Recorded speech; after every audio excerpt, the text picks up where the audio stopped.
Salut Pierre. Salut Brian.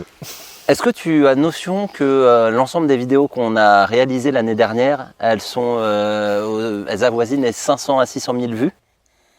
Pas mal. Ah, c'est pas mal, c'est pas mal. On peut faire mieux. Oui, on va faire mieux, ça va. C'est un sujet qui plaît énormément. Je pensais que le photovoltaïque aurait plus de succès, mais l'eau a encore plus de succès, et tant mieux, parce que boire une bonne eau, on va voir que c'est pas si simple. Et donc, je vais juste présenter, illustrer. On a promis aux gens qu'il y aurait une vidéo 6, ce sera la 6e vidéo, mais ce n'est pas la fameuse vidéo 6 qui devait parler de l'assainissement au niveau européen. Au niveau français. Au niveau français, mais en s'appuyant sur des nouvelles directives européennes, non? Non, pas forcément, non, mais bon, on la fera quand même cette vidéo. Ah ben, on a intérêt, sinon on va se faire tuer. Ouais. J'ai pas envie de me faire lapider. Non, mais la vidéo qu'on avait promis sur l'assainissement écologique, là, notamment sur la pédo-épuration, on la fera quand même. Il faut qu'on la fasse de toute façon, Mais on va parler de quoi alors aujourd'hui? Alors aujourd'hui, j'avais dit à Pierre, ce serait bien qu'on reprenne des bases et savoir ce qu'est une bonne eau. Qu'est-ce qu'une bonne eau? Pourquoi toi tu t'es orienté sur la collecte de l'eau pluviale? Bon, je pense que pour toi, tu estimes que c'est la meilleure eau. Qu'on parle un petit peu de tout ça, si ça te va, oui. Sur la prochaine demi-heure, prochaine heure. Donc Pierre, déjà, qu'est-ce que tu recommandes aux gens de boire et comment tu en es arrivé là? Est-ce que déjà tu peux raconter ton parcours, ton expérience et expliquer pourquoi tu es militant pour la valorisation de l'eau pluviale, s'il te plaît? Mon parcours, de toute façon, comme je l'ai déjà dit, c'est une passion qui m'a été transmise par Joseph Orzag. Fait, malheureusement, oui. Qui nous a quittés l'année dernière. Oui, en octobre dernier, terrassé par le Covid aussi. C'est une grande perte, mais bon, voilà, ainsi va la vie. Tu peux présenter un peu ce qu'il a fait justement? Joseph, je pense qu'il est très connu maintenant aussi parce que beaucoup de gens connaissent son site autarcie.org, autarcie avec un E au début.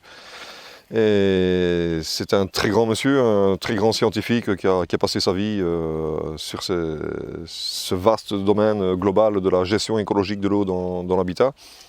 Et qui englobe l'autonomie en eau de pluie, en alimentation, l'usage de toilettes sèches, du compostage de toilettes sèches, de l'assainissement écologique et évidemment de la qualité de l'eau alimentaire, mais sur une qualité profonde, dans une démarche et une recherche profonde. Et parce qu'on a l'habitude d'entendre, je veux dire, au quotidien ou encore moins dans les médias, mais voilà, c'est un très grand scientifique et qui a fait beaucoup de travaux là-dessus, et des travaux magistraux, et qui est un grand précurseur aussi, qui est un grand avant-gardiste, et c'est un peu aussi à cause de ça, je vais dire, qu'il n'a pas été compris par tout le monde, et encore actuellement, parce qu'il poussait tellement loin, tellement profond, que c'est pas toujours facile à suivre. Surtout que ça rapportait pas d'argent, peut-être aussi ce qu'il proposait. Peut-être. On va se faire des amis, ça fait même pas 2 minutes qu'elle a commencé la vidéo, déjà on va se faire des amis, tu parles des médias, je parle de se faire Non mais bon, c'est sûr que lui, il est toujours resté dans la simplicité, dans la cohérence. Voilà, ça c'est un de ses credos aussi, une question de cohérence et dans le côté aussi pratique, fonctionnel, mais c'est aussi en restant dans quelque chose de vraiment naturel, profond, performant, tout en restant dans la simplicité. Ce qui, évidemment, comme beaucoup de choses dans ce sens-là, contrarie aussi quelques intérêts économiques, c'est clair. Et comment t'en es arrivé à suivre, à le rencontrer et à devenir, si on peut dire, un de ses disciples? Tu peux raconter un peu C'était en Belgique déjà, un peu avant que je quitte la Belgique, j'avais eu l'occasion de le rencontrer 2-3 fois, au sein notamment de certaines de ses conférences. Et j'ai eu l'occasion de discuter avec lui un peu plus concrètement, et un jour, et j'en ai parlé avec lui, je lui ai dit, bon, tout ce que vous faites, ça me botte, ça me captive et tout, et j'aimerais en faire quelque chose, quoi. Et donc il a eu la gentillesse aussi à ce moment-là de m'enregistrer tout son site, Autarcie, son site de l'époque, il y a plus de 20 ans, qui n'était pas du tout ce qu'il est maintenant. Et il a eu la gentillesse de m'enregistrer tout ça sur CD-ROM, et donc... Ouais, c'était il y a longtemps ça, CD-ROM. Et voilà, donc j'ai épluché tout son site consciencieusement, petit à petit. Je me suis même imprimé trois briques comme ça, parce que moi je suis assez visuel aussi, mais j'ai besoin aussi de papier. Donc je me suis imprimé trois grosses briques sur tous les chapitres les plus intéressants pour moi, les plus importants à mes yeux. Et en fait, c'est comme ça que il m'a transmis sa passion aussi et que j'ai plongé dedans, quoi. Et puis quand je suis arrivé en France, quand je me suis installé en France, j'ai implanté tout son concept chez moi dans le Gers. Et voilà, je l'ai fait aussi à titre militant, à titre démonstratif, parce que comme beaucoup de gens, hein, beaucoup de gens le ressentent et le disent aussi, quand on plonge vraiment dans le site de Joseph, on ne peut en ressortir que convaincu de toute façon. C'est tellement flagrant, c'est tellement cohérent. Voilà, et bon, c'est comme ça que je suis plongé dedans, que je suis tombé dans le bain. Et donc j'ai tout installé chez moi dans le Gers. Et après, je me suis dit, bon... comme moi j'ai toujours besoin d'apprendre, d'étudier, d'analyser, de comprendre, de maîtriser et tout avant de faire ou avant de dire, je me suis dit, bon, une fois que moi je suis passé à l'acte, qu'est-ce que je vais faire de tout ça? Et donc c'est comme ça qu'en 2007 j'ai créé mon association pour le partager justement le plus largement possible, via mon site, mon forum, via des foires, des salons, des conférences. Là où on s'est rencontrés. Où on s'est rencontrés notamment à Biocibel, oui.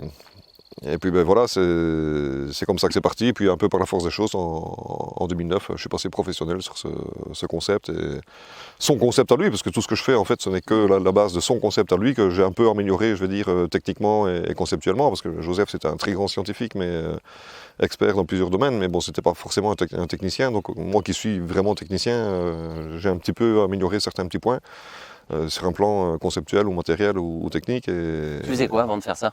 Avant d'être installateur, justement Moi, à la base, en Belgique, j'étais diplômé en menuiserie et bénisterie. J'ai bossé en menuiserie, puis j'ai bossé en bâtiment, j'ai posé en pause. Et puis je suis arrivé en France, j'ai encore un peu bossé en menuiserie. Je nous permets, si vous nous voyez boire, c'est un breuvage à l'ortie de Lydie Eric. Oui, parce qu'il fait chaud. Et là, en plus, je pense qu'on va être un peu à contre-jour. Mais le plus important, c'est ce qui est partagé. Et donc, ouais, tu as fait vachement technique tout autour du bâtiment. Oui, parce que moi j'ai toujours été un technicien à la base, bien que j'ai un bac plus 4 aussi en loisirs tourisme que j'ai fait juste avant de quitter la Belgique. Mais qui ne m'a pas été inutile non plus, parce que c'est un domaine qui m'intéresse beaucoup aussi. Mais voilà, donc je suis passé à l'acte moi-même et puis je me suis dit pourquoi pas le partager, quoi, et le partager au plus grand nombre, le plus largement possible, parce que ça en vaut vraiment la peine. J'espère, avec les vidéos qu'on va continuer. Ça fait quoi, 12 ans, 10 ans maintenant que tu es dans le vif du sujet? J'y étais déjà un peu en quittant la Belgique il y a 20 ans, et puis mon installation perso dans le Gers, je l'ai réalisée en 2007, elle était fonctionnelle depuis 2008. Et donc, oui, mon site et mon association, c'était déjà en 2007, et je suis passé pro rapidement en 2009. Il y a pas mal de gens qui m'ont poussé en fait à partager tout ça aussi de manière professionnelle et de concrétiser vraiment sur le terrain, quoi. Et en me disant, mais tu ne vas pas laisser tous ces bagages dormir comme ça bêtement, donc diffuse-le, mais passe à l'acte aussi professionnel maintenant, quoi. Donc, ça n'a pas été facile pour moi, parce que au début, je craignais toujours avoir l'étiquette commerciale. Non, mais bon. Ouais, mais ça c'est quelque chose que je ne supporte pas non plus. J'ai jamais été un commercial, je vais dire, même si j'ai un statut commerçant aussi. Mais c'est ce que je craignais en passant professionnel, justement, que je perde petit à petit à cause du regard, je vais dire, des gens, que je perds de mon côté, mon âme, certainement pas. Mais tu représentes des marques, quand même. Je veux dire, tu travailles avec des marques dans ton... Je ne les représente pas. Je travaille avec que du matériel de très bonne marque, mais je ne travaille pas pour des marques, et je suis complètement indépendant à ce niveau-là. Et je n'ai rien en rapport, je vais dire, direct avec une marque ou l'autre. Mais j'avais peur qu'en étant professionnel, voilà, je perde un peu ma crédibilité de militant. Et parce que même quand j'étais que militant, combien de fois je me suis fait taxer, ouais, c'est bien beau, et tous tes discours et tout, maintenant, annonce à couleur, qu'est-ce que tu as à vendre, quoi. Ah ouais?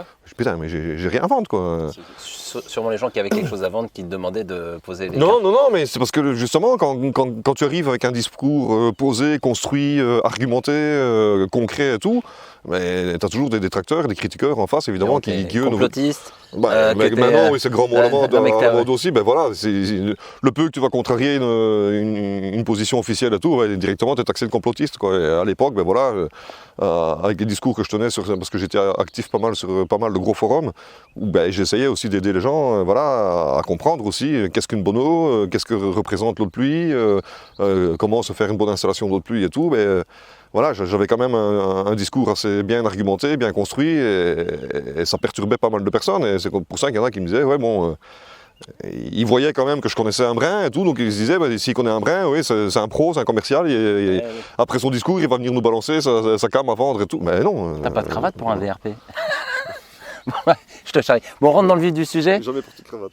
On se fait des amis, on commence. Alors, qu'est-ce qu'une bonne eau? Est-ce qu'on boit une bonne eau quand on boit de l'eau du robinet? Est-ce qu'on boit une bonne eau quand on boit de l'eau minérale? J'ai vu, par exemple, des pubs qui disaient buvez notre eau parce que notre eau, blabla et tout.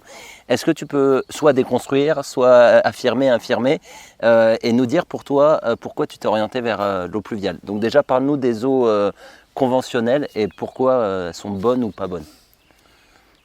Ben, si on commence par l'eau de ville, je vais donner l'exemple d'un grand monsieur aussi ici en France qui vit toujours, Claude Danglot, qui est à la fois docteur en médecine et ingénieur hydrologue. Et lui, il milite depuis longtemps et il réclame depuis longtemps qu'on définisse en France deux notions de la potabilité de l'eau. Déjà, ça c'est essentiel. Pourquoi deux? La première qui est celle actuelle, la définition d'une potabilité réglementaire. Okay. Et lui réclame qu'il y ait en parallèle, en plus, une définition sanitaire de la potabilité de l'eau. C'est quoi la différence entre les deux? C'est énorme. C'est énorme parce qu'en fait, avoir une considération sanitaire dans un sens de santé d'une eau potable, c'est vraiment une base fondamentale. C'est-à-dire que c'est une eau qu'on peut considérer bonne à boire. Comme Joseph disait, c'est ce que Joseph a toujours démontré aussi, qui disait qu'il ne faut pas confondre une eau dite potable, réglementairement potable, et une eau bonne à boire. Parce que le problème, c'est que la plupart des eaux de ville en France, je suis désolé, ce n'est pas des eaux bonnes à boire. Elles sont réglementairement potables. Maintenant, selon la définition que Claude Danglot voudrait qu'il soit ajoutée, cette définition purement sanitaire, ce serait des normes qui prennent en compte vraiment l'impact santé, que cette eau ne soit pas... Parce qu'en fait, l'eau potable, la définition de l'eau potable, ici en France, théoriquement, c'est une eau qu'on est censé pouvoir boire sur du long terme, toute sa vie et tout, sans impact sur la santé. Non, c'est pas possible. Le simple fait déjà que cette eau soit chlorée, on ne peut pas la considérer bonne à boire avec un impact positif sur la santé. Comment ça s'énerve? C'est le moment où j'aime le plus. Attends, mais c'est quand tu commences. Non, mais t'as raison. Non, mais t'as raison. Non, c'est mon côté passionné, ça. Mais je sais, mais c'est ce que j'adore et c'est aussi ce que j'aime enregistrer. Mais scientifiquement, c'est pas concevable. C'est quoi tu connais la norme, le maximum de chlore qu'on peut rajouter par litre ou par microgramme? Je connais plus le chiffre précis, mais je sais par exemple que quand on est en état d'urgence, par exemple, état d'urgence terroriste ou quelque chose comme ça, ou un problème climatique et tout, bon, les autorités ont le droit, ont la possibilité de tripler la dose normale de chlore. Et quand on sait qu'on était en état d'urgence terroriste pendant des années, il y a certaines collectivités qui ne prenaient pas de risques et tout, alors que c'est complètement stupide, parce que bon, une attaque terroriste, on sait qu'il peut y avoir des attaques bactériologiques ou quelque chose comme ça, mais si on fait une attaque terroriste sur un réseau public d'eau, je vois pas en quoi c'est le chlore qui va résoudre le problème, je veux dire, parce que ce serait une attaque chimique. Alors que le chlore, il ne tue que le vivant, il ne s'attaque pas au chimique. Donc c'est aussi quelque part une position assez ridicule de la France, mais enfin bon, comme souvent. C'est un Belge qui dit ça. Ben oui, mais bon. Et donc, la plupart des eaux de ville, tu as déjà majoritairement, c'est le problème du chlore. Si c'est pas le chlore, c'est l'ozone qui est aussi merdique, parce que ce sont tous les deux puissants biocides, donc c'est fait pour tuer la vie. Le vivant, ouais. On est quand même un organisme bourré de bactéries, c'est comme si on était une grosse bactérie nous-mêmes, on est essentiellement constitué d'eau, Donc mettre un biocide dans de l'eau qu'on va consommer tous les jours, et en ingestion, et sous la douche, ce qui est encore pire parce que l'organisme assimile encore mieux le chlore sous la douche que par ingestion. Donc on s'en prend plein la patate, je veux dire, tous les jours rien que par la douche. Mais comment on peut concevoir que c'est une eau inoffensive, quoi? C'est pas possible. On parle d'eau pendant C'est pas possible. Ça me fait rire surtout, on parle d'eau pendant que je fais un breuvage. Et bah oui, mais c'est pareil, voilà. Pour faire une bonne bière, il faut une bonne eau. Désolé, donc. Oui, oui, bon. Pourquoi tu disais, j'en profite pendant que tu bois ta gorgée, pourquoi tu disais que... il fait chaud, on peut se permettre. Hein. Pourquoi tu disais c'était pas bien non plus sous la douche, par les inhalations Parce que notre organisme en fait assimile encore mieux le chlore par le contact dermique et par inhalation. Plus que par ingestion encore. Et oui, parce qu'il s'évapore si on le laisse trop longtemps. Donc, parce que le chlore, il est aussi sous état gazeux et volatile. Et c'est pour ça aussi, comme je dis souvent, on commence à parler de plus en plus du problème aussi des maîtres nageurs qui sont, même si eux ne sont pas forcément dans l'eau, mais toutes les vapeurs de chlore qui respirent, qui sont dans l'atmosphère intérieure de la piscine couverte, je vais dire. C'est un gros problème aussi en soi. Et donc notre organisme, il assimile encore mieux le chlore par l'inhalation et le contact dermique. Et c'est pour ça aussi que Joseph a toujours respecté, je veux dire là-dessus, a toujours dénoncé ça. Et il a toujours dénoncé ce scandale qu'on ne veut pas parler dans les milieux pédiatriques, par exemple, de la petite enfance et tout, que de faire prendre un bain à un bébé quotidiennement dans de l'eau chlorée.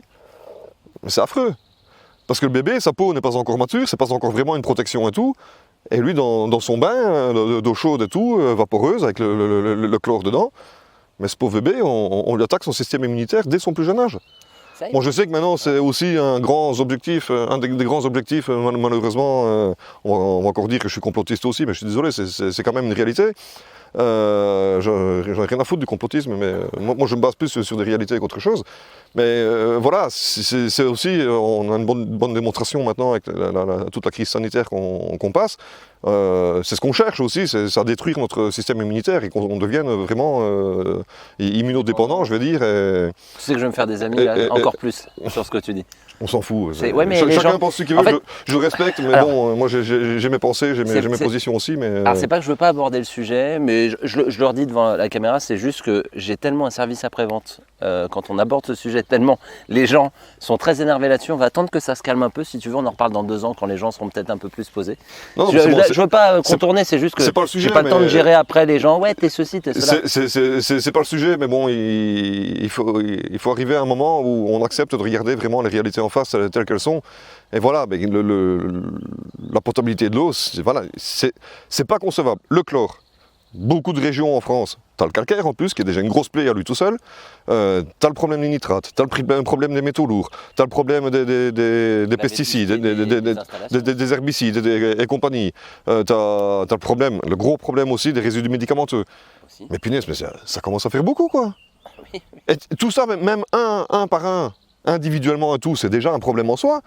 Mais ensemble, c'est un bon cocktail. Mais tout ce cocktail, et c'est ce que j'ai des amis scientifiques aussi qui dénoncent aussi, l'effet cocktail, rien que par exemple dans la gamme des pesticides, mais quand les autorités sanitaires disent et tout, oui mais ça respecte les normes et tout, on est sur des doses infinitésimales et tout qui ne posent pas de problème. Mais à force d'en prendre, c'est peut-être la... Mais ils ne prennent jamais en compte l'effet cocktail. Et l'effet cocktail, c'est lui qui est dévastateur. Au-delà même de la toxicité de chaque substance, mais c'est l'effet cocktail aussi qui est dévastateur. Ça a déjà été démontré scientifiquement et expérimentalement.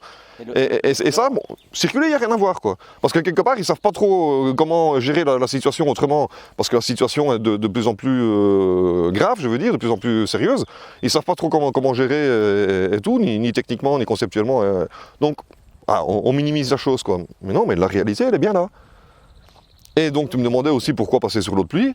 Ben, l'eau de pluie, pour moi, c'est... Attends, avant ça, juste avant, bon. Là, on se recentre juste sur l'eau du robinet. Ils mettent adjonction de chlore parce que vu que chez eux, c'est stérile, le temps que ça arrive chez toi, il faut que ça reste bactériologiquement conforme. Donc, en France, c'est la bactériophobie aiguë, comme je l'appelle toujours, risque zéro et tout. Donc, voilà, c'est... Et donc il faut que ça arrive théoriquement au robinet du consommateur stérile, je veux dire. Et il y a aussi la vétusté des installations qui font que ça, c'est encore un autre problème. Le plomb, les métaux, les choses comme ça. Et le plomb, moi, c'est un sujet qui me fait un peu rigoler aussi parce que les tuyauteries en plomb, c'est quand même vieux. Beaucoup de régions quand même, ont quand même des problèmes de calcaire aussi. Quand tu démontes des vieilles tuyauteries et tout, quand tu regardes la couche de calcaire qui est sur le tuyau, bon. Ça fait après des calculs.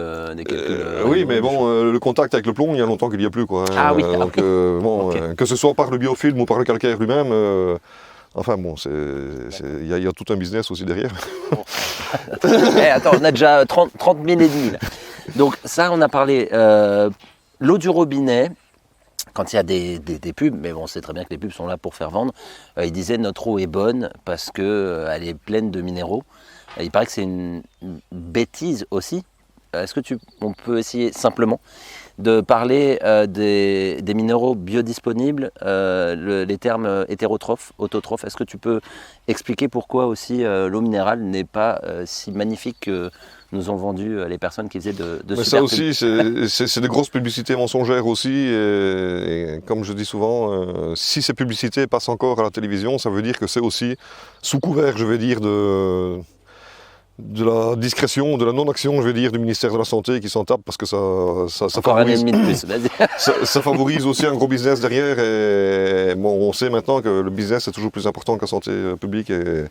Et donc c'est honteux aussi, et c'est honteux parce qu'en fait, les minéraux qui sont présents dans les eaux embouteillées par exemple, dans les eaux, tous les grands réseaux publics sous pression qui sont manufacturés, embouteillés et tout ça, ce sont des minéraux qui sont sous forme anorganique et tout, qu'on appelle en langage scientifique non chélatés.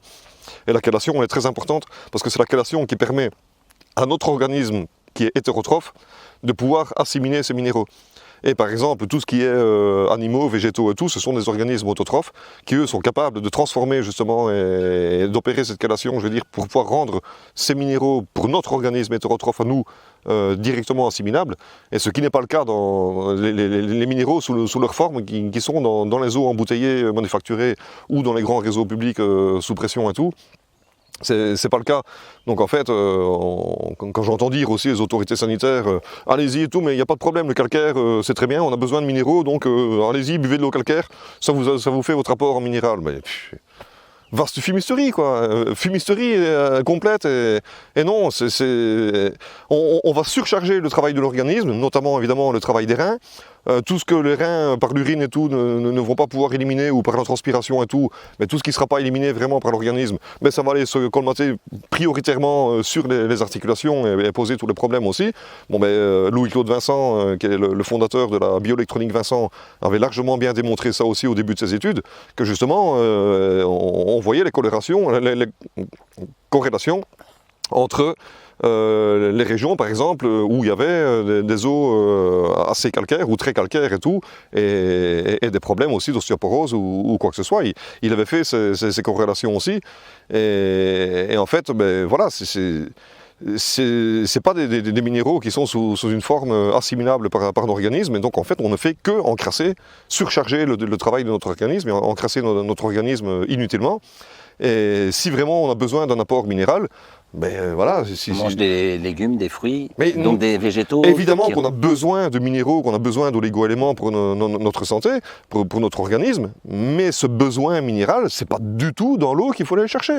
Il n'y en a aucun besoin d'aller chercher quelque chose dans l'eau, puisque l'eau, pour notre organisme, pour qu'elle puisse effectuer toutes ses fonctions vitales, et elle a de multiples fonctions vitales, pour qu'elle puisse les effectuer de bonne manière, il faut qu'elle soit la plus pure possible, la plus légère possible.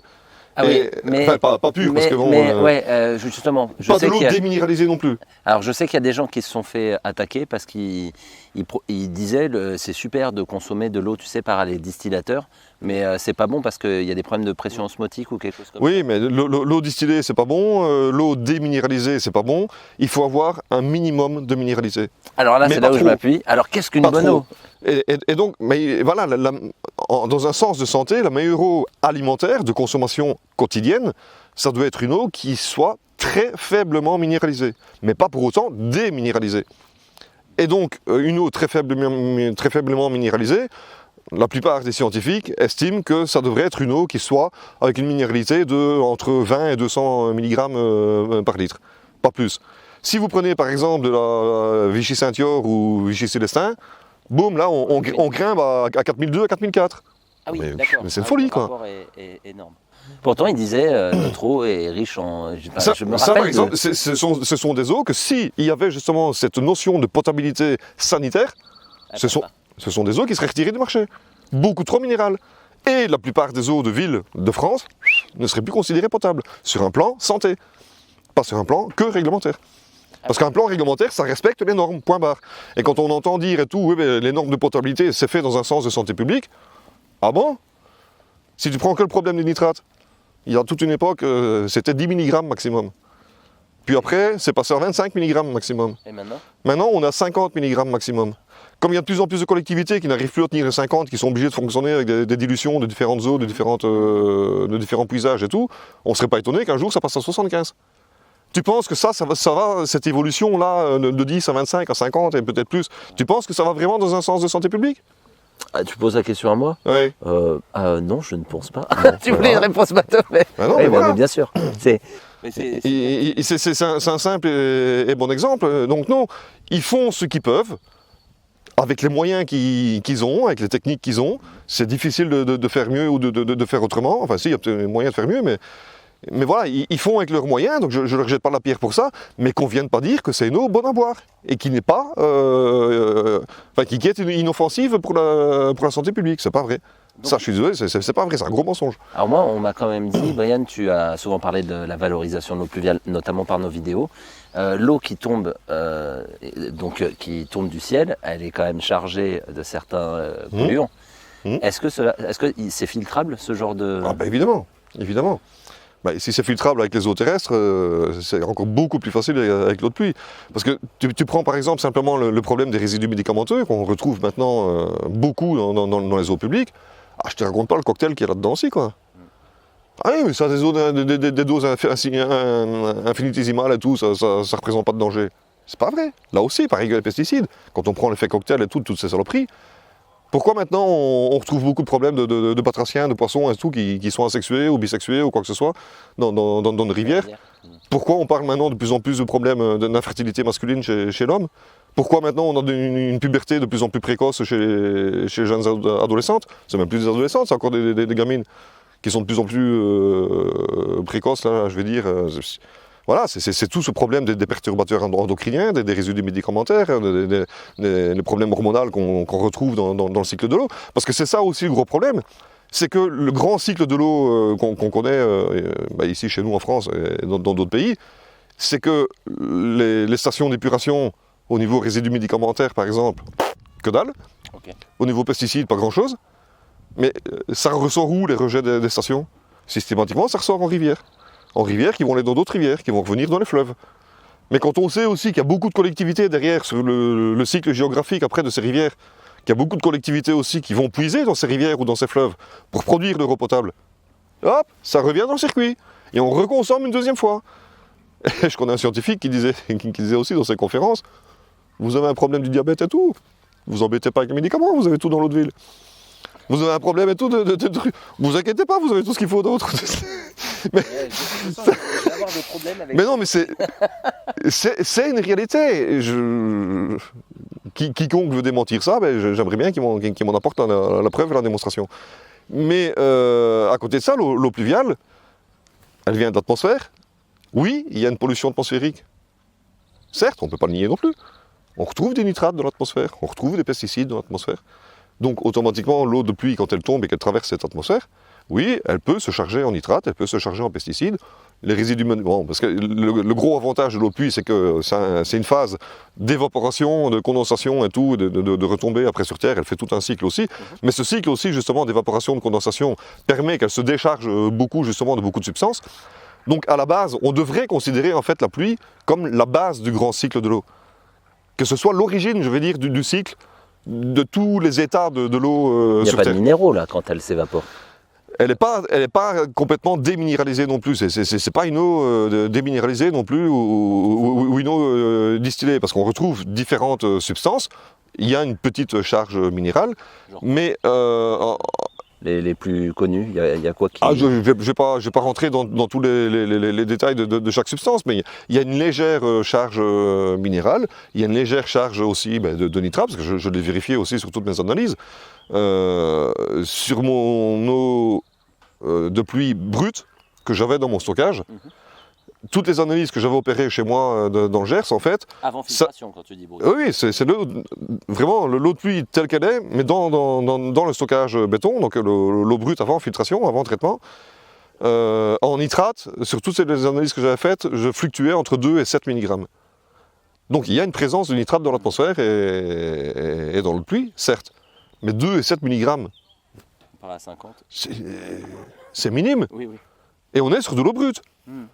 Et va chercher la plupart des eaux maintenant en France, les eaux brutes avant traitement. Et comme je te dis, il y a beaucoup de communes qui n'arrivent même plus à tenir les 50, Là, qui sont obligées d'opérer des dilutions et tout. Je mets une réserve, mais si déjà on consomme de l'eau de pluie, parce que moi on m'a toujours dit boire de l'eau de pluie sans la filtrer c'est dangereux, c'est peut-être moins dangereux de boire de l'eau de pluie. Alors, attention, je vous invite pas à le faire, mais je dis c'est peut-être Il y en a qui le font. moins dangereux de boire de l'eau de pluie, même non filtrée, que boire maintenant de l'eau du robinet, par exemple. Oui, bon, attention, je vais mettre le disclaimer. Moi, personnellement, je ne favorise pas ça et je ne recommande pas ça non plus. Parce que bon voilà, comme je dis toujours, il faut pas non plus jouer aux apprentis sorciers et faire tout et n'importe quoi. Je connais des gens qui boivent l'eau de pluie comme ça, sans trop de filtration, je vais dire, sans même un traitement charbon actif ou quoi que ce soit. Moi, c'est pas mon truc, c'est pas du tout ce que je recommande. Mais il y en a qui le font, et je suis désolé, ils sont pas malades, ils sont pas morts pour autant.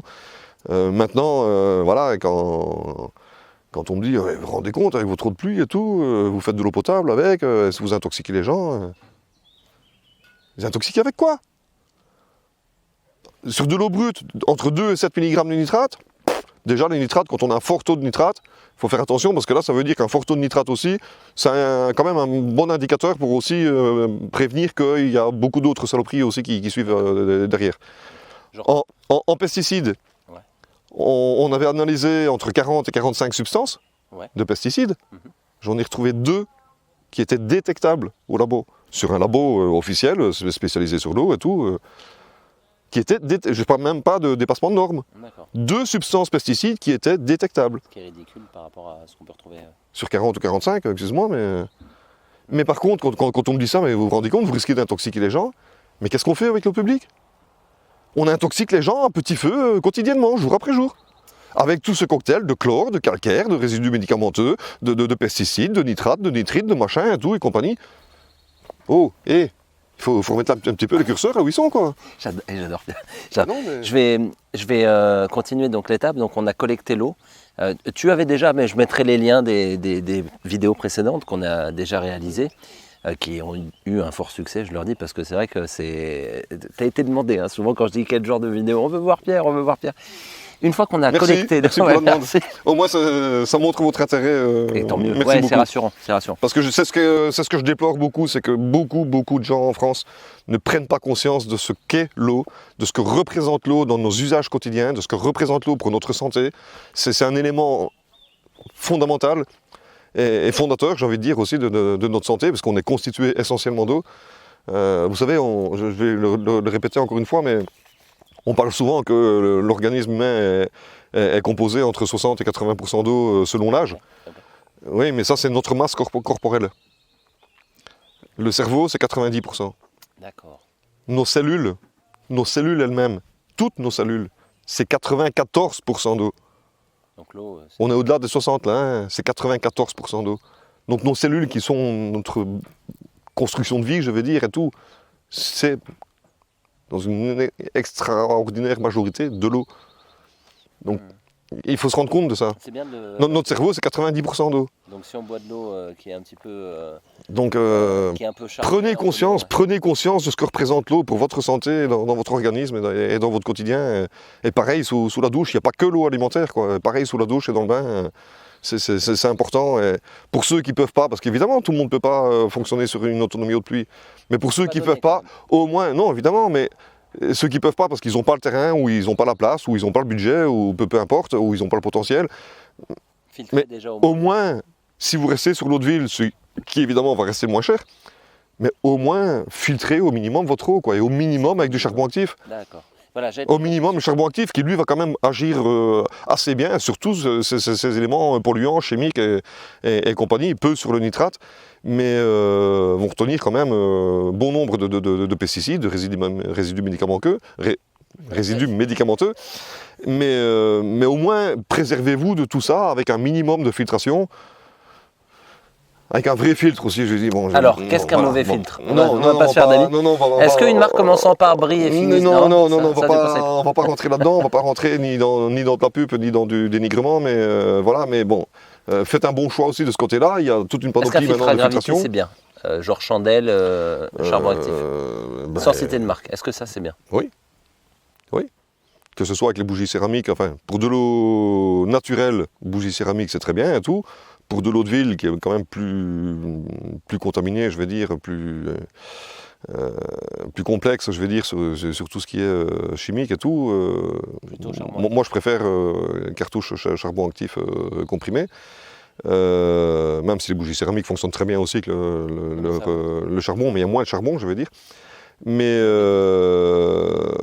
oui, mais prenez conscience de ça et essayez au moins au minimum de déchlorer votre eau, même votre eau sanitaire pour la douche et tout, de déchlorer déjà votre eau. Tu la laisses stagner quelques heures? Non, mais essayez, si on a la possibilité sur le réseau plomberie de la maison, mais essayez au moins de se mettre un filtre charbon actif sur l'arrivée de la salle de bain pour l'eau de douche ou de baignoire, et un filtre charbon actif pour l'alimentaire. Mais je vous le dis, c'est aussi important sous la douche que l'eau alimentaire qu'on boit tous les jours, quoi.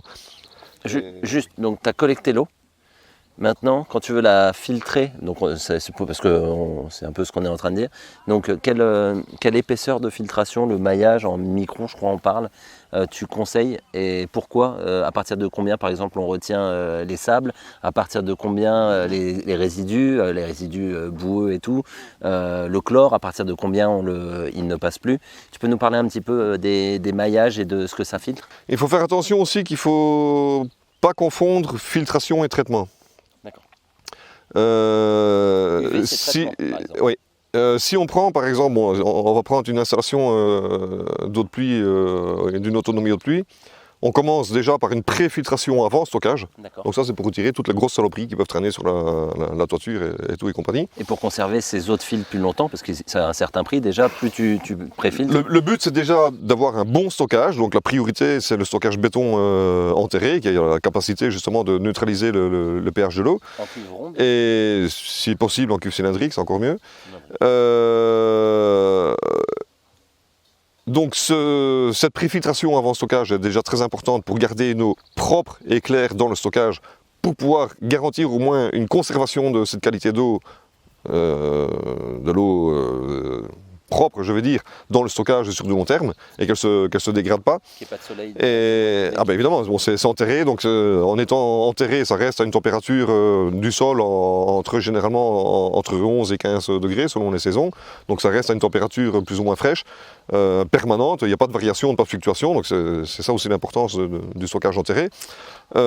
Après la préfiltration avant stockage, on rentre l'eau dans la maison. Là, on opère une filtration sédimentaire. Donc là, moi personnellement, j'utilise 2 filtres à sédiments. Un premier à 50 microns, un deuxième à 5 ou 10 microns. Donc là, c'est pour éviter vraiment donc, les boues, les sables, tous les sédiments et les particules qui peuvent encore rester dans l'eau. Ça joue aussi sur la couleur. Elle devient tout de suite plus claire si on filtre des sédiments. C'est ce qui assombrit un peu l'eau, non? Tu sais, quand elle est marron. C'est pas ça qui... Non. Bon, t'es coupé. Le but déjà, c'est pas d'avoir une eau marron dans le stockage. Si tu as un bon stockage bien étanche partout, que tu as une bonne installation déjà depuis les gouttières et tout jusqu'à l'entrée dans la maison, c'est une priorité, c'est d'avoir une bonne étanchéité partout et de s'assurer de n'avoir aucun entrant dans les cuves. D'accord. Si c'est le cas, pour te dire, le premier filtre que j'utilise, d'origine, il a un tamis inox lavable de 89 microns. Pas mal. Donc 89 microns, on est déjà plus petit qu'un millimètre. Largement. Ce filtre à 89 microns, sur mon eau brute, donc il filtrait directement l'eau qui venait de la cuve, il n'arrêtait rien. Mon eau était tellement propre et tellement claire Mon eau, à chaque fois que je la contrôlais, je prenais, enfin s'il y avait du soleil, je regardais, à travers 1,80 m d'eau, tu vois le fond sans aucun problème. Elle est limpide, elle est propre, elle est transparente, elle n'a aucune odeur, rien du tout. Et pour te dire, mon premier filtre à 89 microns, il arrêtait rien. Donc systématiquement, je rachète son petit frère à 50 microns, qui lui arrête un peu plus. Mais bon, je le mets quand même, et surtout avant le régulateur électronique, pour protéger aussi les régulateurs électroniques de toute particule un peu trop grossière ou quoi que ce soit. Mais et il permet aussi de changer la chaussette à 5 ou 10 microns après derrière, un peu moins souvent. Ça filtre. Mais tu vois, normalement, tu as toujours une eau claire, transparente, propre, sans odeur, brute déjà. Et c'est ça que je dis, il faut avoir une étanchéité maximale partout pour pouvoir conserver cette qualité d'eau vraiment propre. Ce qui est après très facile à filtrer derrière en intérieur.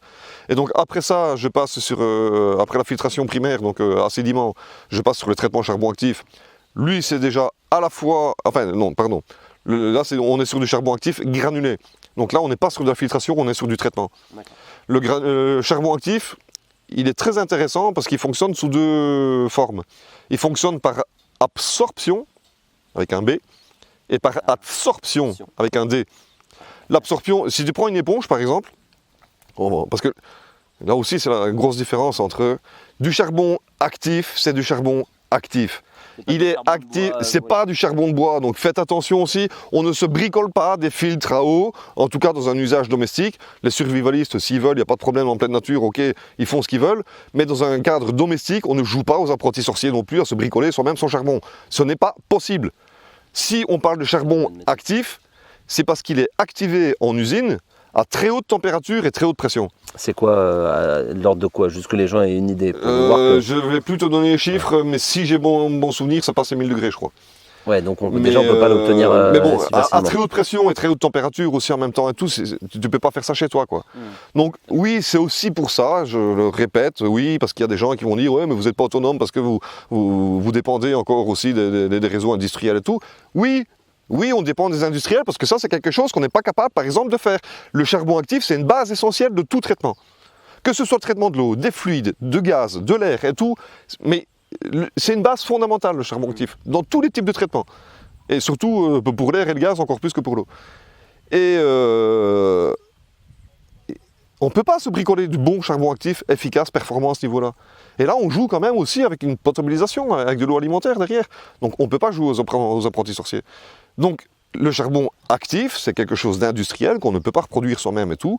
Donc oui, je suis désolé, si on veut bien faire les choses dans un cadre domestique, surtout pour les professionnels qui vendent leur expertise aussi et leur matériel, on a aussi une responsabilité professionnelle derrière, on ne peut pas se permettre n'importe quoi. Donc oui, on est dépendant de certaines choses pour des industriels, pour certains produits. Et bon, les pompes, bricolez-vous une pompe à bras ou fonctionnez avec une pompe à bras si vous voulez et tout. Mais je suis désolé, c'est pas ce que recherche la majorité des gens non plus. Accessoirement éventuellement, mais bon, on est dépendant de l'électricité aussi, évidemment. Voilà. On parlait des industriels de l'eau qui justement n'étaient pas, donc on pourrait nous dire, oui, mais qui nous prouve que ces gens-là bossent bien, dans ceux qui font des filtrations. Tu peux nous en citer trois marques, parce que tu en as essayé beaucoup, que tu recommandes aux gens sans, tu n'as pas besoin de recommander. Non, comme je te dis, on va pas s'attirer non plus des foudres ou quoi en citant des marques. Il vaut mieux peut-être éviter de citer des marques. Celle que toi tu recommandes chez soi. Parce qu'ils font du bon boulot. Est-ce que je veux dire ce que tu... Oui, mais moi je ne travaille que avec du matériel très éprouvé, très reconnu, distribué mondialement et tout, voilà, qui sont d'excellentes marques. Non, mais parce que si on avance des marques, c'est au détriment des autres, donc j'ai pas envie de rentrer dans ce jeu-là, quoi. Donc ça c'est ce que je fais dans mon boulot et tout, avec les gens directement, mais publiquement j'ai pas envie de rentrer dans ce jeu-là parce que voilà, si... Ben non, mais bon, il faut rester correct aussi pour tout le monde. Et si j'en favorise trois, ça veut dire que c'est quelque part au détriment des autres, quoi. Donc voilà. Mais il y a quand même des bonnes marques, on peut avoir confiance. Toi, tu as eu des bons résultats sur des marques.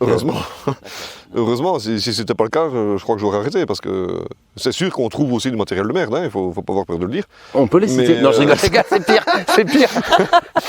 Mais non, oui, il y a pas mal de très bonnes marques qui fonctionnent très bien, avec différentes gammes de matériel. Avec des gammes premier prix, je vais dire, ou moyenne ou haut de gamme, ça dépend, mais bon, mais dans ces matériels pro, en général, bon, c'est quand même du très bon matériel. Je te remets juste, ça c'est les aléas du direct, hop, je te remets ça. On revient un chouïa.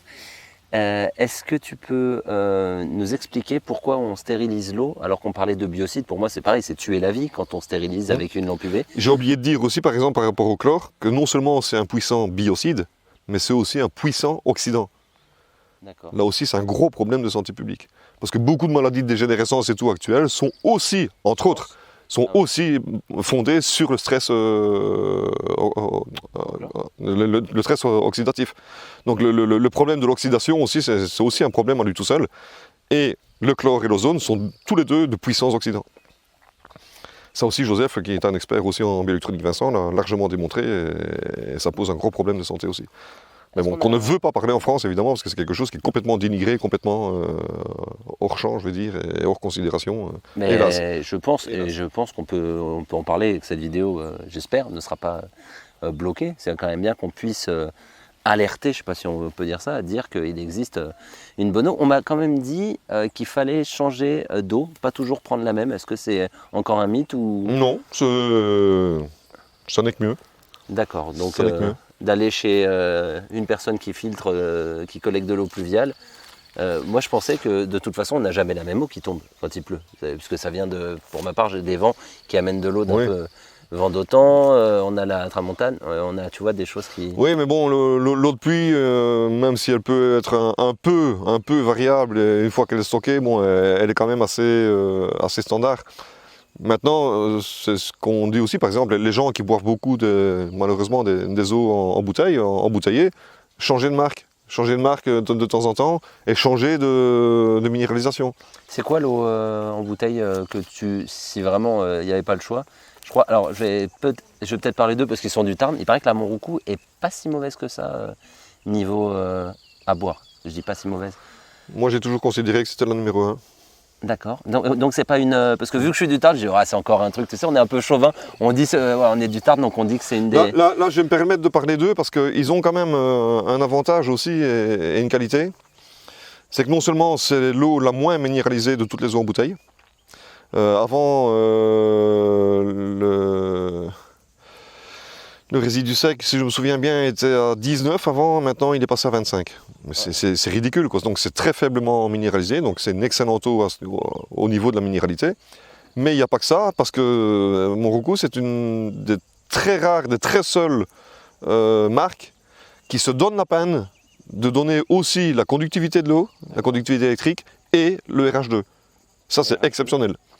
Mais le RH2, c'est ce que je parlais justement juste avant. Le RH2, c'est le potentiel d'oxydoréduction, qui est beaucoup exploité et travaillé par exemple en bioélectronique Vincent, parce que c'est un des grands paramètres.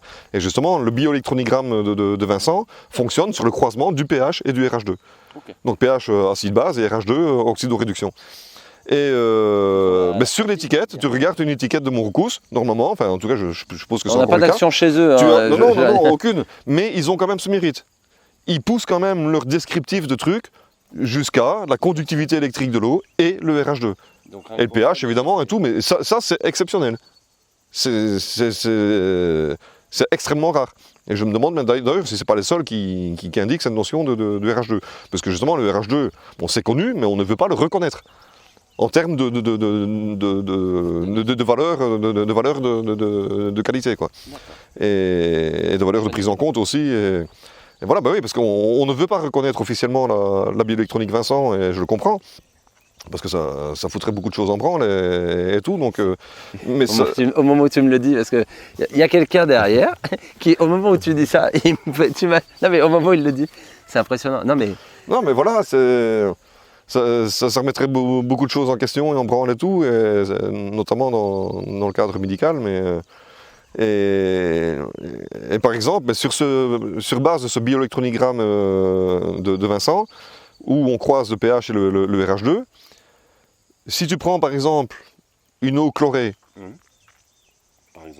une eau chlorée désinfectée au chlore ou à l'ozone, elle est systématiquement bien centrée sur le quart nord-est, comme je l'appelle, c'est le terrain 2 je crois, sur le quart donc, qui est alcalin et oxydé. puisque tout ce qui est en dessous de 20, en dessous de 28, en tout cas pour l'eau, la neutralité du RH2 pour l'eau est à 28, et pour le sang, la salive par exemple, c'est à 22. Mais la neutralité de l'eau est à 28, donc tout ce qui est en dessous sera réducteur et tout ce qui est au-dessus sera oxydé. Et au pH, tout ce qui est en dessous de 7,2 est acide et tout ce qui est au-delà est 7,2 je crois précisément. Mais voilà, la neutralité est à 7 et en dessous c'est acide, au-dessus c'est alcalin.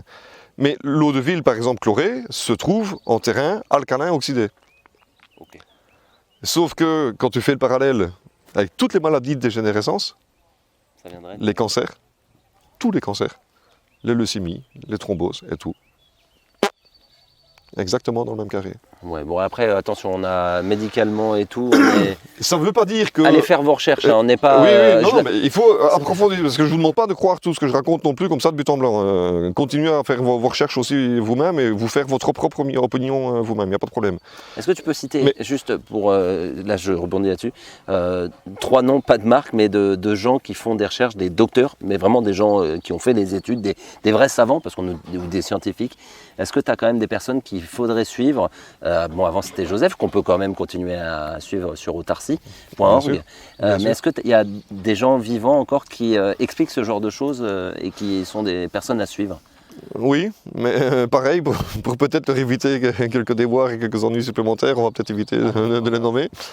Parce que voilà, c'est des sujets qui dérangent, des sujets qui sont décriés, dénigrés, et les gens qui défendent ces sujets, pareil, c'est pas toujours forcément. Moi j'en parle personnellement, ouvertement, parce que c'est pour moi. Maintenant, j'ai pas envie d'amener encore des impliqués, d'amener des ennuis à d'autres personnes non plus de moi-même. Mais oui, il y en a évidemment. Il y a des gens qui continuent à travailler là-dessus. Il y a l'association de bioélectronique Vincent aussi qui existe, l'ABE, qui publie aussi son magazine, Source Vitale, qui est un très bon magazine aussi, un petit format.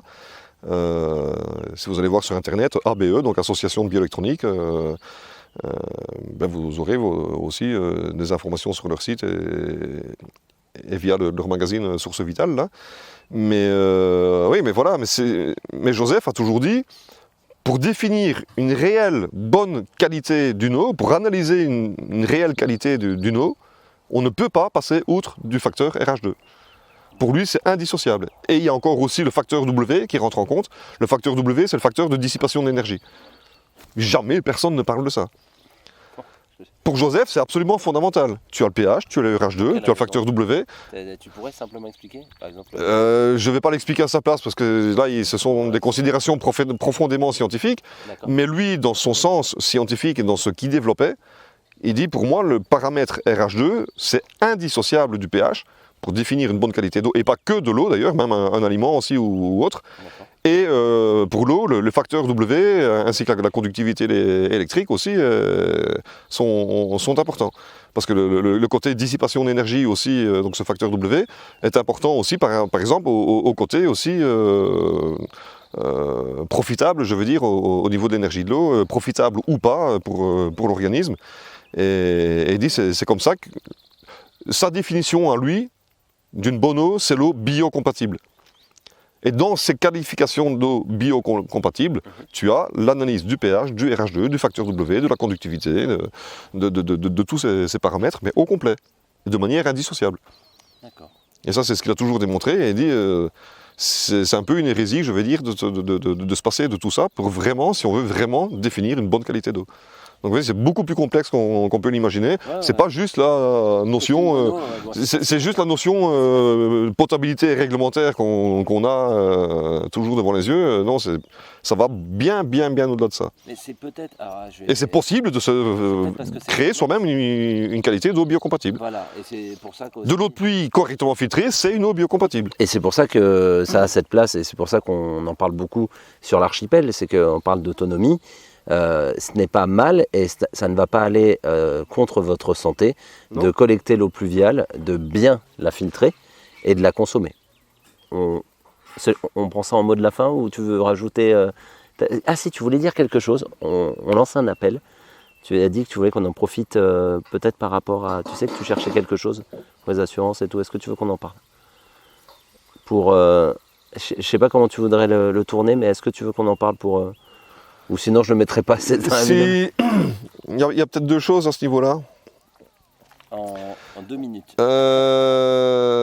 Si quelqu'un connaissait quelqu'un, je serais en recherche éventuellement d'une personne ressource, enfin plus que ressource, une personne qui serait dans le milieu des assurances, Experte. qui soit experte en assurance bâtiment notamment, mais qui ait les diplômes requis, l'expérience requise, les notions requises, éventuellement pour fonder une nouvelle société d'assurance. Rien Donc, que ça. s'il y avait éventuellement... Je mettrai tes contacts en description pour les S'il y gens. avait quelqu'un qui connaissait ce genre de personne qui elle-même serait motivée pour lancer une nouvelle société d'assurance qui pourrait prendre en charge des couvertures d'assurance diverses pour divers ce genre d'activité, par exemple types d'activités, parce qu'il y a de gros problèmes à ce niveau-là. Et mon domaine d'activité est très loin d'être le seul. Et il y a beaucoup d'artisans maintenant, et notamment beaucoup de gens qui innovent aussi, qui sont très emmerdés et tout pour se faire couvrir avec des primes voilà, qui peuvent pas, quoi, des primes complètement farfelues, je veux dire, exagérées sur les montants et tout.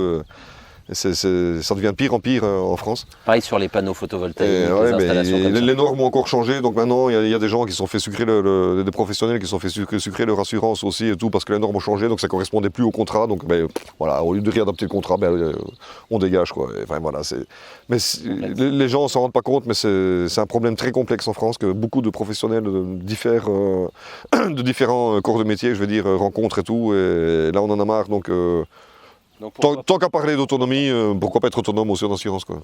Pourquoi pas.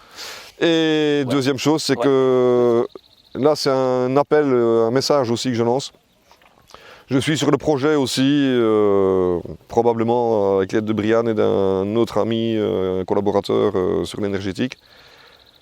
Je projette en tout cas de fonder une communauté des autonomistes, de tous les autonomistes. Donc que ce soit eau, électricité, alimentaire ou autre ou quoi. Vous tous, cher public, là, parce que vous êtes tous concernés si vous êtes là. Et lancer cette communauté en fait pour créer déjà un support. Une force de frappe. Ce support qui puisse être un lien où tous les autonomistes puissent facilement et très simplement et gratuitement s'enregistrer pour pouvoir avoir un lien de communication et un lien d'information. Parce que vu ce qui se développe maintenant au niveau de l'autonomie en eau et de l'autonomie électrique, il faut s'attendre à ce qu'un jour ou l'autre il y ait un retour de bâton quelconque. Peut-être un retour par un texte réglementaire contraignant ou quoi que ce soit qui viendrait nous mettre les bâtons dans la roue. Et de pouvoir justement représenter une force de frappe rapide et efficace. Parce que par exemple, si un nouveau texte réglementaire arrive, on a un délai de 2 mois pour contre-attaquer ce texte. Donc ça veut dire que l'information, il faut qu'elle circule très vite. Il faut que chacun soit informé de quels sont les tenants et les aboutissants, quelles sont les conséquences possibles et tout. Et si besoin de contre-attaquer par exemple un texte ou quoi, qu'on puisse, mais comme certains le font éventuellement, si besoin, on constitue une petite cagnotte financière avec chacun une petite participation. Et c'est le nombre qui ferait la différence justement pour payer une action en justice ou un avocat. Et lancer quelque chose, et simplement pour défendre le droit à l'autonomie et nos droits individuels aussi, tout simplement.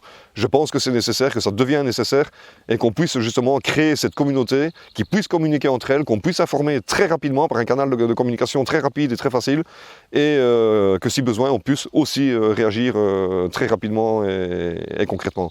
Donc là, je suis en train de préparer ce projet, je suis en train de mettre ça un peu en forme. Je n'ai pas encore bien avancé sur le type de support sur lequel fonctionner, sur quel type de support web en tout cas, mais pas n'importe quel réseau social. Il faut que ce soit quelque chose aussi qui soit propre à la communauté, qu'on puisse réserver à la communauté et pas n'importe qui, n'importe comment. Donc je suis en train de plancher sur tout ça. Donc vous tous, tous les gens qui êtes là, faites passer le mot. Parce que tout le monde n'est pas forcément sur internet à regarder ces vidéos et tout le monde n'est pas connecté sur l'archipel non plus, mais vous êtes déjà très nombreux. Et parce que voilà, t'en es maintenant à 165 000 abonnés, quelque chose comme ça, et tout. Ce qui veut dire qu'on peut considérer que tu as plus de 300 000 auditeurs de toute façon, minimum. Par mois, c'est à peu près 200 000 uniques. Oui, mais voilà, donc, mais je veux dire, tu as certainement au moins entre 300 et 400 000 personnes qui te visionnent, qui ne sont pas forcément abonnés à la chaîne, mais qui te visionnent. Donc voilà, c'est un canal aussi intéressant, puisque là on touche vraiment à la protection et à la pérennité et la viabilisation, je vais dire aussi, de ce qu'on met chacun en place. De nos aspirations d'autonomie. Et cette autonomie, elle est belle, elle est intéressante, elle est porteuse, elle se développe maintenant de plus en plus fort, de mieux en mieux aussi, de plus en plus qualitativement aussi. Donc il faut absolument qu'on essaye de préserver ça. Et voilà, c'est quelque chose que je veux vraiment lancer, mettre à terme. Et voilà, on fera peut-être conjointement à plusieurs personnes. Et voilà, mais si ça se fait, on vous tiendra au courant. Mais surtout, réagissez, communiquez entre vous et faites savoir. Parce que justement, même par voie légale, nos droits sont de plus en plus bafoués. Ben, on le voit encore beaucoup maintenant, avec la crise sanitaire, mais même dans les textes, parce que moi je le constate au niveau de l'eau et de l'assainissement, parce qu'il faut savoir aussi qu'il y a des textes de loi par exemple qui ne sont pas applicables, où des gens se font attaquer sur base de ces textes et que ça n'a pas de fondement juridique aussi. Donc voilà, il faut connaître tout ça, il faut savoir tout ça pour savoir aussi se défendre. Et comme je disais encore à ma compagne il n'y a pas longtemps, parce que voilà, je suis encore en guéguerre aussi pour l'instant, avec la CAF d'un côté et l'URSSAF de l'autre et tout. Bon, enfin, c'est un truc de galère. Mais le problème en France aussi maintenant, c'est que tu es de plus en plus obligé à te battre pour défendre simplement tes droits fondamentaux, même quand tu es en droit. Même quand tu n'as pas fraudé, que tu n'as pas fraudé, rien du tout, tu es dans tes droits, il faut quand même que tu te débattes, que tu te battes et tout, que tu batailles pour simplement défendre tes droits les plus fondamentaux, quoi. Ça devient calamiteux, quoi, et tout. Et ça, il faut arrêter, quoi. Donc l'union fait la force, comme on dit, et tout. Et là, je dis, il faut vraiment qu'on prépare quelque chose, parce qu'à mon avis, il y a quelque chose qui nous reviendra dans la gueule un jour ou l'autre. Et il faut vraiment qu'on se prépare à ça et qu'on anticipe. Et le jour où ça se fera, on sera tous à peu près parés au point et prêts à réagir d'une manière ou d'une autre ou quoi. Et pouvoir se défendre aussi avec une force de frappe aussi, et une force d'opinion et de contestation qui, à mon avis, ils ne s'attendront pas à prendre en retour non plus. Oui, enfin, c'est bien d'anticiper au cas où, mais ce serait quand même triste d'en arriver à avoir à se défendre. Puisque la seule chose que demandent les autonomistes, et ça je le vois, c'est... Ça arrivera, j'en suis convaincu, ça arrivera. On fera un débat là-dessus. Ça touche à trop d'intérêt, ça dérange trop de monde et tout, je suis sûr que ça arrivera. Bon, ouais. Quand je sais pas, mais... Enfin, de mon expérience par rapport à l'archipel, j'ai quand même la chance, YouTube met beaucoup en avant la chaîne, donc c'est quand même que pour eux, ils y voient, tu sais, comme on parle beaucoup, il y a quelque chose en tout cas... Oui, mais eux c'est un peu hors contexte de ce qu'on est en train de parler, là, je vais dire. Mais... Si, parce que eux, ils aiment bien mettre en avant ce que aux États-Unis, le développement durable, sustainability, excusez-moi pour mon anglais, et on ne peut pas faire du développement durable sans se soustraire à ce qu'on veut mettre en place. Par exemple, collecter l'eau de pluie et de la filtrer, ça emploie très peu de pollution. Le béton, tu peux le recasser, tu peux le mettre sur ton chemin, c'est inerte. Je veux dire, mais beaucoup critiquent aussi le fait de l'énergie grise pour sa fabrication. Attention, par contre, ça, évidemment. Pour les stations d'épuration collective, c'est pareil. Pour les châteaux d'eau collectifs publics, c'est exactement pareil et tout. Donc il faut comparer ce qui est comparable aussi, quoi. Donc, Aussi, mais bon, là aussi, ça serait un autre débat. Ah bah oui. Bon, à mon avis, Pierre, ça doit faire une très grosse vidéo, mais écoute, je suis content d'enregistrer ça. Et merci pour le supplément d'informations. Encore une fois, on va avoir 8000 ennemis là au moins après cette vidéo. Mais non, mais pourquoi des ennemis, quoi? Comme je dis, acceptons de regarder les réalités telles qu'elles sont en face et dans quel sens on va, quoi. Est-ce qu'on va dans un sens positif, dans un sens constructif ou quoi, ou est-ce qu'on s'amuse à faire chier le monde, quoi, et à taper dans les pattes des gens et emmerder les gens pour des choses simples, saines, naturelles et tout. Merde, on leur être en bonne santé devrait être un droit fondamental, justement. Mais c'est un droit fondamental, mais qui est complètement bafoué. Mais voilà, mais foutez-nous la paix, quoi. Chacun fait ce qu'il veut. Moi, je critique pas les autres, comme je disais tout à l'heure. Il y en a qui jouent aux apprentis sorciers en se bricolant n'importe quoi et même et tout. Il n'y a pas de problème. Le seul point que je critique, c'est s'ils recommandent ça aux autres. Qu'ils le fassent pour eux, il n'y a aucun souci, je respecte. Quand on le recommande aux autres, il faut quand même une prudence sur ce qu'on recommande aux autres et tout. Mais pour les gens, que ce soit pour les institutions qui nous regardent, les entreprises ou quoi que ce soit et tout, mais foutez-nous la paix, quoi. En quoi on vous emmerde? On tape dans votre business, mais qu'est-ce qu'on représente dans votre business? Mais non, mais attendez. Non, mais c'est vrai, c'est vrai. Et on essaye simplement de rester dans la simplicité, dans la résilience, dans la cohérence et tout, dans le naturel. On est en train de créer un nouveau monde. Oui, on est fiers de créer ce nouveau monde aussi. Et c'est cette nouvelle manière de voir les choses, de vivre les choses. Merde, bordel, foutez-nous la paix, quoi. Allez dans l'espace si vous voulez, faites toutes vos conneries si vous voulez et tout, mais... C'est impossible, ça. Ben non, mais venez pas nous casser les couilles pour des conneries comme ça, quoi. Enfin, bon, soit.